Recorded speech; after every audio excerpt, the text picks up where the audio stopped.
recording on. As I said, good morning. We've graded the test, and if you have been able to look on Blackboard, you should be able to see the result test on Blackboard. You should be able to see the result. And I tried to make comments about your test. It's somewhat awkward sometimes. It's not like a handwritten paper test. So, but I try to make comments. What I've done, I've opened it back up. Okay. So those of you who you can go back in. You have until Friday. I put a note on there. I don't know what I said until Friday, but you have until Friday of this week to get it back to me to do the corrections on the test.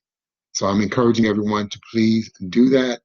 If there are things you cannot do, please, you can talk with me about it, but I suggest that you make every effort to do every problem that we ask you to do on the test. The test is open back up so you can see what mistakes. I tried to give you some feedback on things you did not do correctly.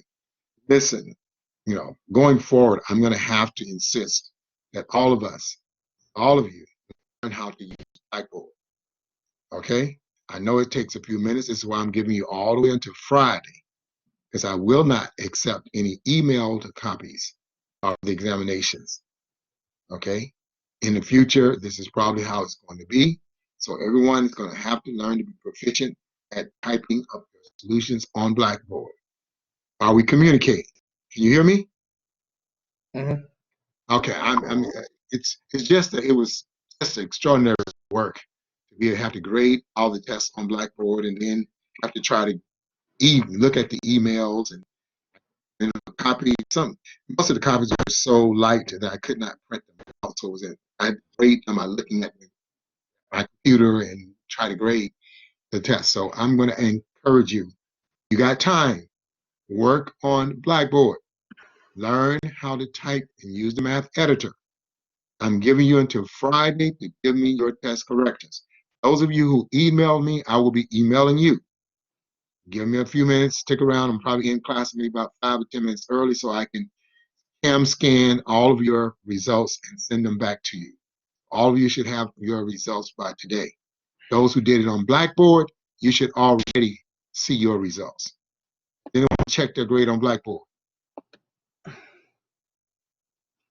Have you checked your test on? Yeah. Okay, so you look at Blackboard, it should be a test score. Everybody should have a score for test 3 on Blackboard if you check. Again, I've opened up the test so that you have an opportunity to work on it until Friday. It's due by Friday, 9 a.m. So you can work on it. I will be around. You can ask me questions during the office hours. Also on Wednesday, I'll be around. The Tuesday session is looking like we always have meetings and things going on Tuesdays at 11 o'clock. So I can't guarantee you that I'll be available at 11 o'clock on Tuesday. You can catch me during office hours today and also on Wednesday if you have any questions. Okay, so please get it done by Friday. I want it all done on Blackboard. If you cannot do it on Blackboard, I need to get something from disability services or somewhere to tell me that you can't use Blackboard. Otherwise, please type up your solutions on Blackboard. And by the final, I want all of us to be doing everything on Blackboard. Okay? No emailing. That's a lot of work, and I don't think we should have to go. All right. Has anyone checked their test results on Blackboard? No, I haven't yet. Okay. There's a score. As I said, those of you emailed it to me. Give me a few minutes. I have gone through. I'm cam scanning all of the results I've done for you, and I will email them to you after we finish at the last part of class today. That is, you know who you are. Those who emailed me the test, as opposed to, I think it was about 4 of you emailed me. In which case, I'll email you the results of your test. All right. In the meantime, I'm going to move on to the next section in the text, 3.5. Again, some of the things we're doing, I think that if you did not find comfortable the part that we did on relations and in equivalence relations, I hope that you will become more comfortable. I'm going to continue along the same line because I think that we had some issues when we to give an example of something that was reflexive, but not symmetric. A lot of you gave me the same answer, incorrect answer, uh, on that. But this is logic. One thing I do want you to understand is the logic. Okay, that goes into some of the things that we're doing. I'm going to continue along that same line. The section 3.5 is required for us to cover in this course. It's on ordering relations. This is section 3.5. Okay, let me just take it back. Section 3.5 on ordering relations. I like this because, again, I'm not going to be asking you to do a lot of proofs in this section. I asked you to prove that something equivalence relation, but it was very straightforward. But in general, I'm not doing a lot of the proofs in here. But I do expect you to understand the definition. They go back to the logic that you have been doing all the time. And I do want you to come out of this course having a comfortable level with the logic kinds of things and definitions and what it means to say that it's true. If you not can't this says not true, it's true. P implies Q is going to be true if P is false, and that's the same old idea. You see have poor connection. Hopefully you can get it better. Maybe is it coming from my end or your end? The weather is pretty rough around here, so the connection may not be as great. But in any case, all this is I've uploaded this on Blackboard, so everything I'm talking about this morning is also they're available for you to read on Blackboard. So I'm going to go through it. I essentially copied it out of the textbook. But the idea in this section, ordering relations, and we're talking about something dealing with less than or equal to, are called ordering properties. And basically, we're going to have a definition as we've done before. If we start with a relation, what's a relation on the set A? It's a relation is no more than a subset of the Cartesian product A with A, right? Anti-symmetric. So now we're talking about anti-symmetric as opposed to symmetric. If you have X and Y, if X is related to Y and Y is related to X, they must be equal. In other words, there are no symmetric pairs. You can have loops, but no symmetric pairs in terms of the diagram. Irreflexive is just, again, reflexive means that you have all the X related to X.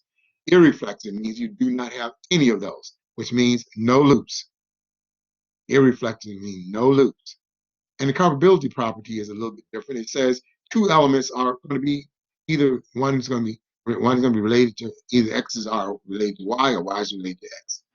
Again, this is pretty much if you think about inequality, X is less than Y. I mean, if you give two real numbers, give them two integers, for example, either one is less than the other one, or they're equal. Okay? If they're not equal, see, comparability one says if X and Y, either X is related to Y or Y is related to X. Okay, anti-symmetry property, as it's just what you would think, is exact opposite of symmetry. That one is the opposite. Anti-symmetry property is the opposite of symmetry property. In other words, it doesn't mean it's the opposite of it, but it doesn't mean that if you have loops, okay, if you have loops, then that is symmetric. Just loops is symmetric. You're not violating this property. To say it's not symmetric means that you'd have to find an order pair that has X, Y, but no YX. R is a symmetric related whenever X is related to Y. Okay, so they're opposite of each other. Okay, whereas irreflexivity property is just a complete opposite of reflexivity. Whereas reflexive says you have all the loops. Irreflexivity says you have no loops. And notice that comparability requires that distinct objects must be related in one way or another. Okay, it's not necessarily always true. So it's a mistake to assume that comparability always holds. In a multinational corporation, workers in one branch usually don't have authority over another branch. You can relate to it.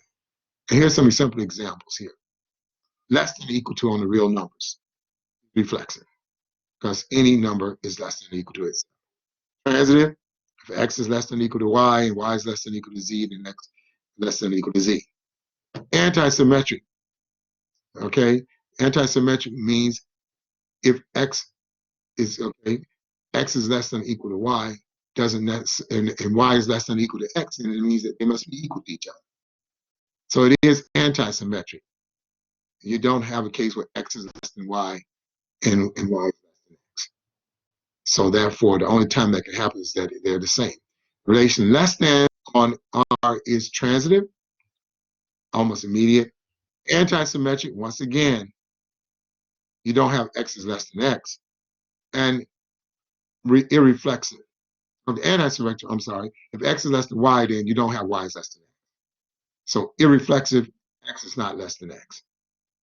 And it does have the comparability property is that if X is less than Y, okay, given two elements, either X is less than Y or Y is less than X. And they're going to explain the same thing there. The next example is, again, relates to what we've studied before, that X be a set. If you look at all the subsets, power set of X, okay? Again, if you look at it in terms, this is that subset to allow equality. This is a subset with equality. Again, it's reflexive and transitive.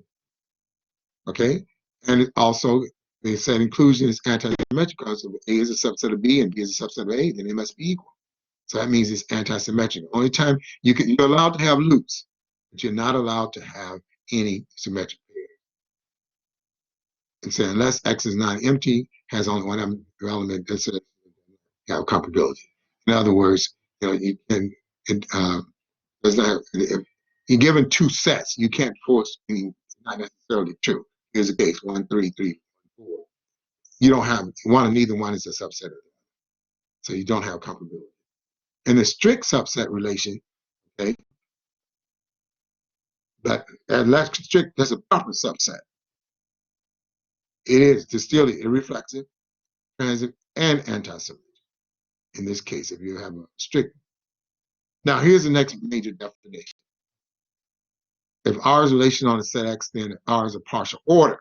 Again, our partial ordering for A, if R is reflexive, notice that reflexive, antisymmetric, transitive. Remember what equivalence relation was. Equivalence relation was reflexive, symmetric, and transitive. Partial order is reflexive, antisymmetric. And then about a strict partial order, if you have is reflexive, antisymmetric, and transitive. Okay, a strict partial. If A is irreflexive. Okay, this strict partial order means we don't allow any loops. So strict partial ordering is reflective, antisymmetric, and transitive. And a set is a partial order called a partially ordered set or a post set. That's just a fancy name. Definitions and definitions, definitions. That's the most important thing. I know it's going to take a few minutes to get all these definitions in, but that's just, we're focused on what these mean. All the exercises I'm going to ask you to do are fairly straightforward. I'm not asking you to do any hard proofs or anything of that sort on these problems. We're going to keep it simple. We're going to keep it very simple. In fact, there are only two problems, two sets of exercises. First one is which of these relations given are antisymmetric, which relations have the comparability property. Some people have a poor connection. I hope that you can see what I'm doing anyway. And I'm recording all of this, so hopefully it'll be available for you later. So now the set A, again, I like things with finite sets. Here's a finite set, 1, 2, 3, 4, and 5. These are all the elements in A. So again, this is going to be a relation on A. So it means a subset of here. We look over here at these ordered pairs. Here are the elements in the relation. And we ask, okay, is it antisymmetric? That means if you have a 1, 3, you cannot have a 3, 1. So we look down through here. We see a 1, 3, but then we do not see a 3, 1, so that's okay for that one. 1, 1, that's okay. You can have the same element. That's basically a loop. That's okay for antisymmetry. 2, 4, do we have a 4, 2? Yes. So the answer to the question is this antisymmetric? No, because we have a 2, 4, and a 4, 2. Therefore, it's not antisymmetric. That's the violation. 2, 4, 4, 2. So answer the question, is it antisymmetric? No. Continue with the same one. Look down here. 1, 4. We look down and see if we see a 4, 1. The answer is no. Have 1, 2. Do we see a 2, 1? No. 2, 3. Do we see a 3, 2? 3, 4? 5, 2, 4, 2, 1, 3. There's no one that has the symmetric pair. So therefore, this one would be antisymmetric. Comparability property has to do with whether or not given two elements in this set, given any two of these elements, are they always related to each other? Well, 1 and 5, there's nothing over here that has a 1 and a 5 in it. So therefore, it's not true. So it does not have comparability property because 1 and 5 are not related. There's no order pair with 1 and 5 in it. So the answer to, is it comparability property? The answer is no. Here, we look at any pair of sets. And I get 1, 5. Here's 1, and there's 5. Is there any pair over here that has a 1 and a 5? No. So it doesn't satisfy the comparability property. Comparability property says if you pick any two elements in the set over here, that has to be related to each other. Now, this one, this gets a little more interesting. This is similar to what I had on the test. Right? What does it mean to say X is related to Y? What elements are related to each other? 1 and 1, 1 and -1, right? Because -1 squared is the same as 1 squared. So 1, 1. So if you were to write down ordered pairs in this set for this one, if what they look like, you would have what? X is related to Y. So 1 is related to 1, 1 is related to -1, and vice versa. Again, you have 1, -1, and -1, 1. So it can't be antisymmetric. It's not antisymmetric because you have 1 -1 and 1 -1, 1. So the answer is not. Okay, and again, if you take any two elements in here, for example, in here is going to be the ordered pair, okay, 1, 1, 1, -1, 1. And clearly, given any element in Z, you can't say that they're related to each other. And that's the idea behind this. But the graph, okay, with the graph is even more, we're checking it out very quickly. Antisymmetry says that if you cannot have a symmetric pair. So here's a symmetric pair. Arrow going from 1 to 3, 3 to 1. So it's not, so therefore it's not anti-symmetric. Like you have a pair. Comparability property, if you have 2 to 1, okay? Comparability is given any two elements in the set, is that 1, 2, 3, and 4, are they all in some order paired together? Yes. If you have 1, one is 1 and, I'm sorry, 1 and 4, 1 and 2. Do we have 1 and 2? Oh no, 2 and 4 are not really comparable. They're not related to each other.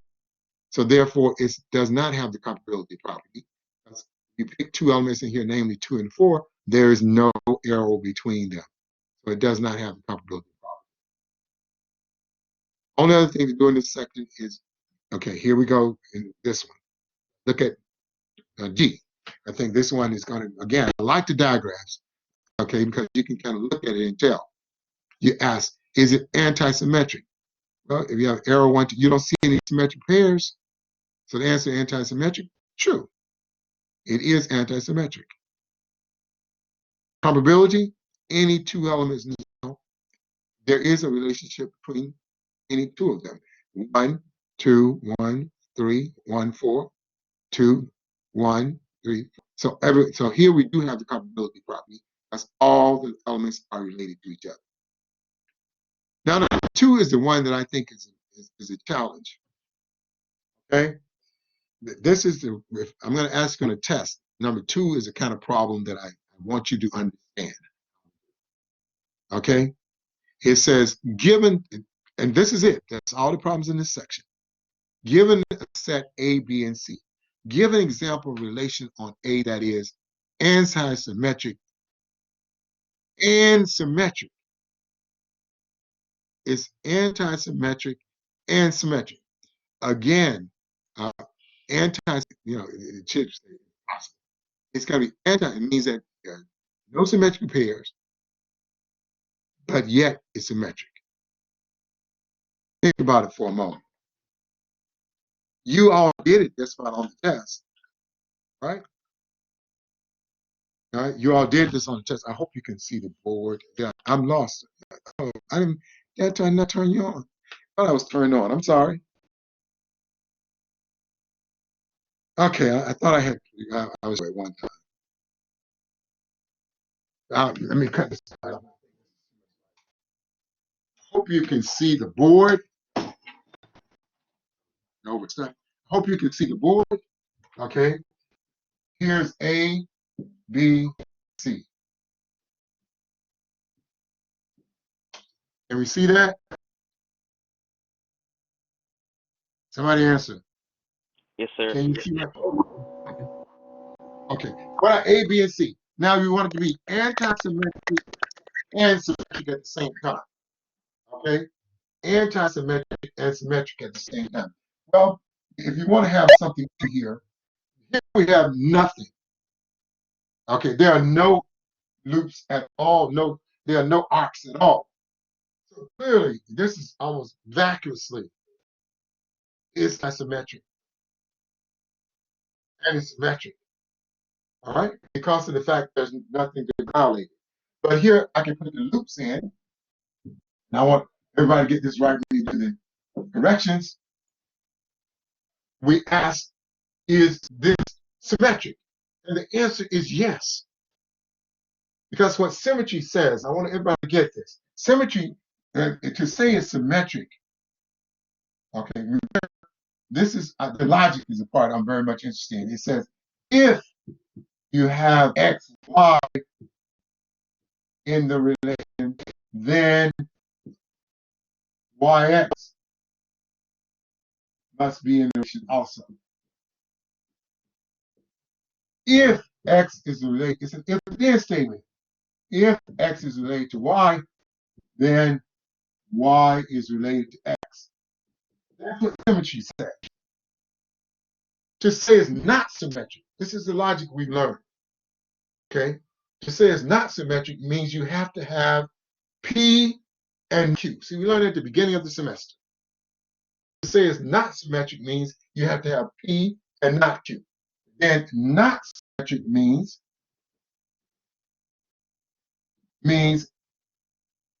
X is related to Y and Y and Y is not related to X. So to show that the negation of this statement is an and statement. So if I don't satisfy this X is related to Y, Y is not related to X, but I don't have an X related to Y, no AB, then you can't violate it. So this is reflexive, okay, it's symmetric, and it's also transitive. Because again, to violate transitivity means that I have to have an AB and a BC, but no AC. So it's vacuously true. And this is again back to logic. This is true. So this one is reflexive, symmetric, and transitive. But it's also anti-symmetric.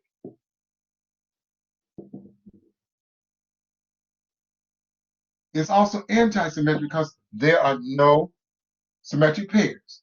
No symmetric pairs.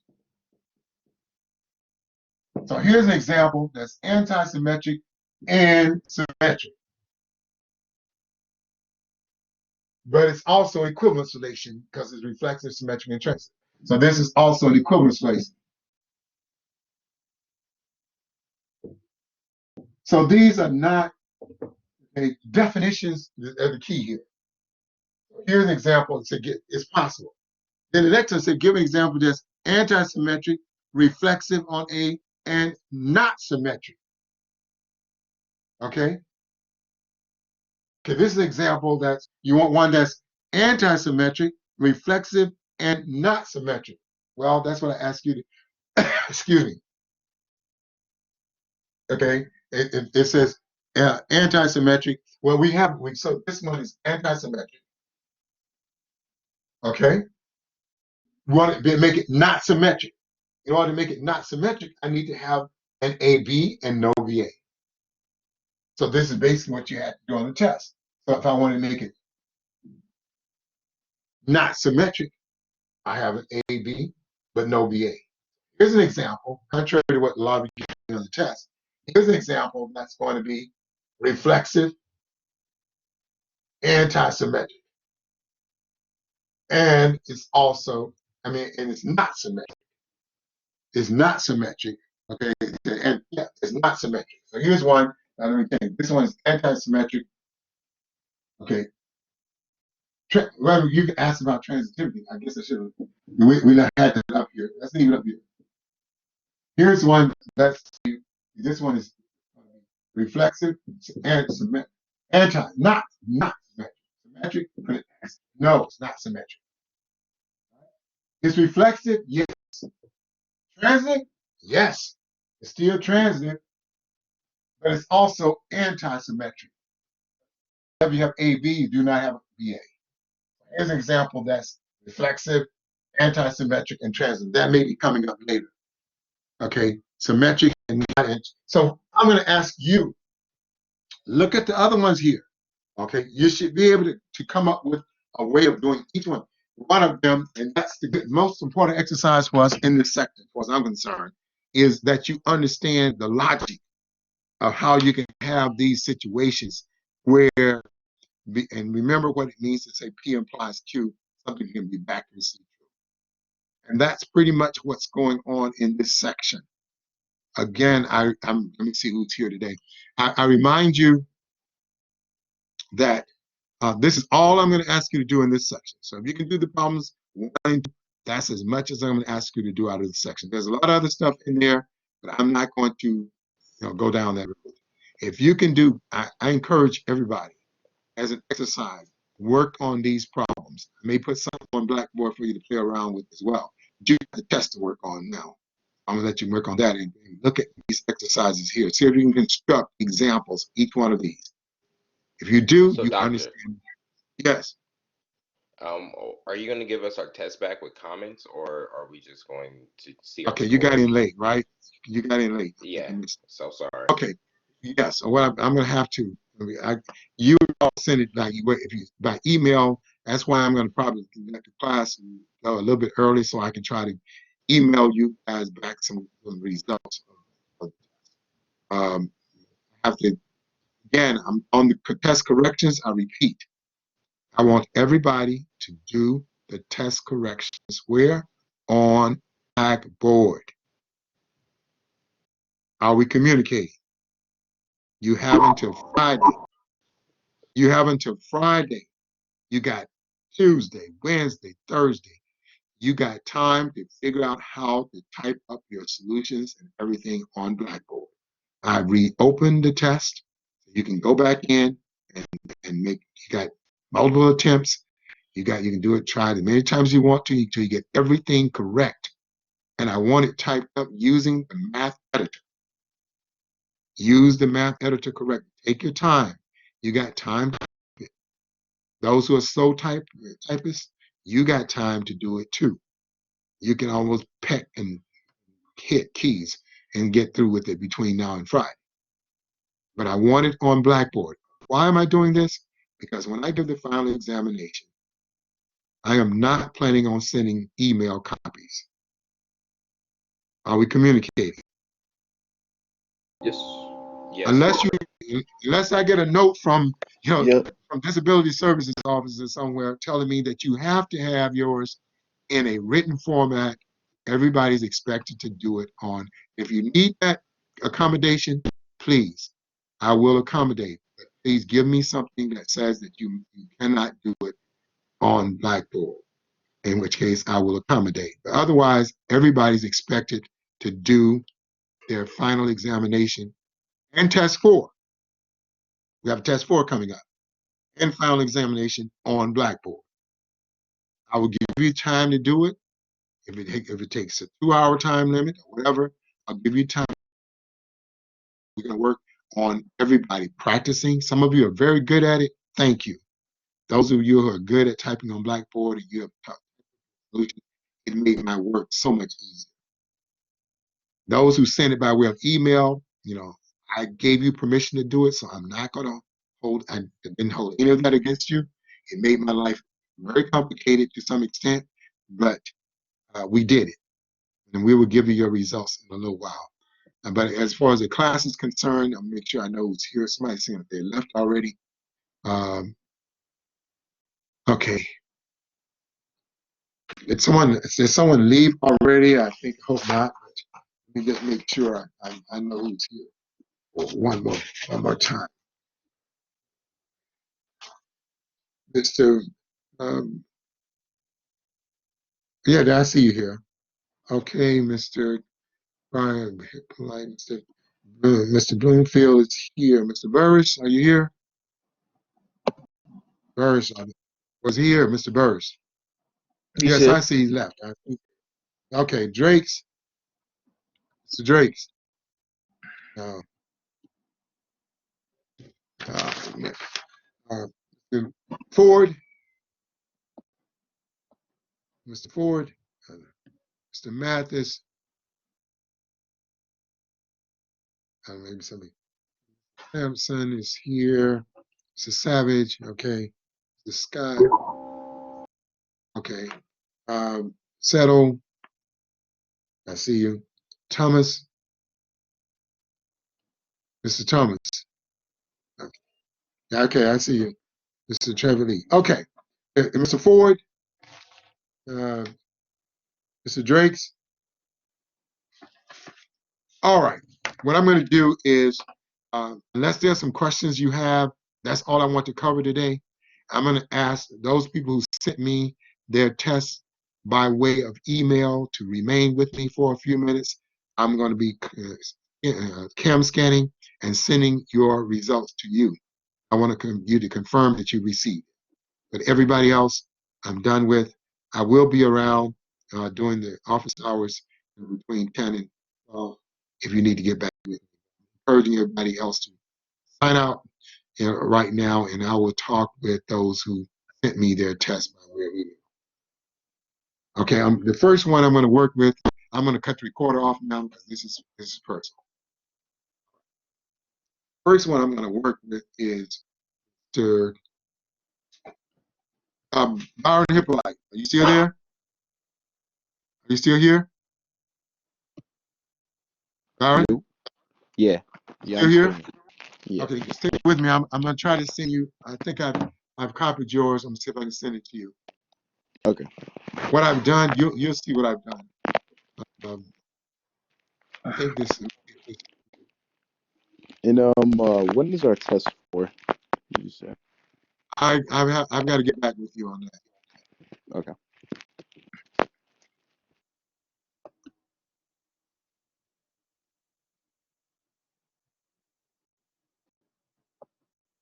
Yes, this is yours. I'm getting ready to send it to you. Okay. It's from my cam scanner, so when you receive it, let me know.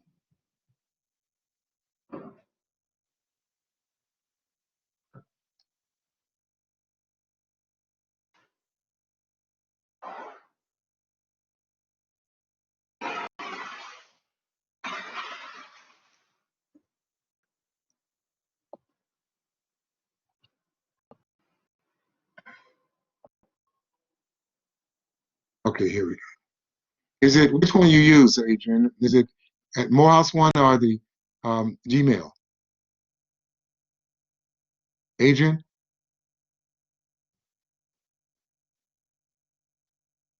I'm sending it to the Morehouse.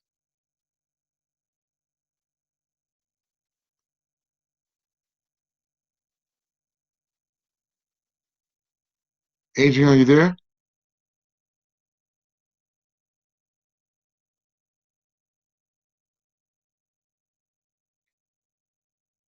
Adrian, are you still there? His mic is. His mic isn't working.